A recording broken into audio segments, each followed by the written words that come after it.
Hey there, this is Andy from the head trainer of Able Training Support Limited. So I'm on the road at the moment. I'm sitting in a hotel at the minute, far, far away from my normal hometown in the south of the country. And I'm just working with a customer at the minute, and it raised a bit of an issue that I've come across at a few different places. So I thought I'd just discuss it with the social media world, and hey, if you want to give some feedback and your opinions, that'd be wonderful. So I've got a customer that doing some training for. We're doing challenge behavior and restraint training and breakaway training. So this is a supported living setting. They've got one particular client who is actually on a 4-to-1 ratio, which you'll see a particularly complex and an unpredictable individual is probably the best way that I did describe this gentleman by the sounds of what the staff were saying. Now I don't have all the information related to his care plans and risk assessments and things like that. But one of the interesting things that I found was that a slight concern. I've come across it a few different times. So he's on a 4-to-1 ratio, but at night he's on a one waking, one sleeping. Which I get at night. If he is sleeping, then that's fine, it's lower risk. But the waking and sleeping scenario for me means that then technically the waking is lone working, but this guy doesn't go to bed until the early hours in the morning. So a lot of the time, it's he just gets up and he goes to the loo. He sometimes wants a drink, or he sometimes wants a snack and things like that.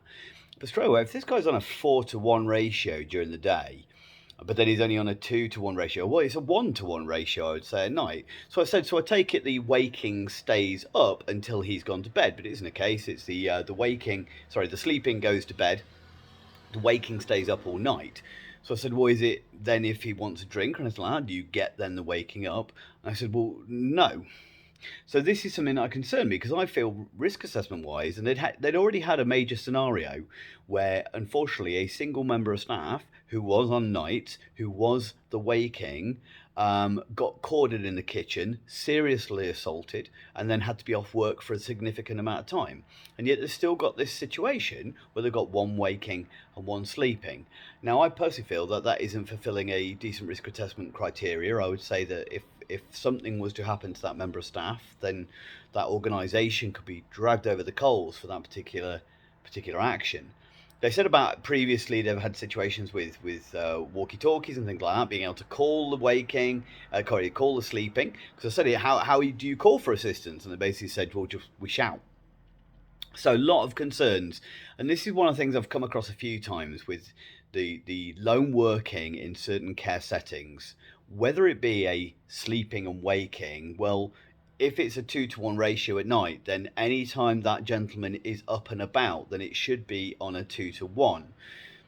If he's asleep, then okay, you might have sleep and waking. That should be part of the risk assessment. But for somebody who's on a 4-to-1 ratio during the day, it seems very strange to me. But a number of places have gone, well, okay, so you've got one sleeping, no waking. So what is their policy as far as if anything happens? So if they've got multiple clients, for instance, they've got 4 clients, but it's one sleeping member of staff. So therefore, if something happens in the night, what's their policy? Are they meant to stay in their room and call for additional support? Are they meant to go out to deal with it, which means they're now lone working? So what protocols and policy got in place to ensure their safety? I just think one of the things that a lot of residential settings, especially supported housing, the sleeping staff are sometimes not perceived to be lone working, or at night they're not perceived to be lone workers at that point. And I pretty much guarantee there is no policy or no lone worker risk assessment that's done on their behalf. And I always say, so what if something happened, into a few places, what if something happened to you at 9 o'clock at night? Who would be the next person who then found out about it? And for some of the places I've been to, it said, well, basically, unless a resident raised the alarm, one of the service users raised the alarm, it'd be when that staff member turned up in the morning, which is however many hours later. It's just something that really concerns me. I've come across it quite a lot within certain settings. Yeah, interesting to hear any points of view you guys have out there. For me, I think it's dangerous.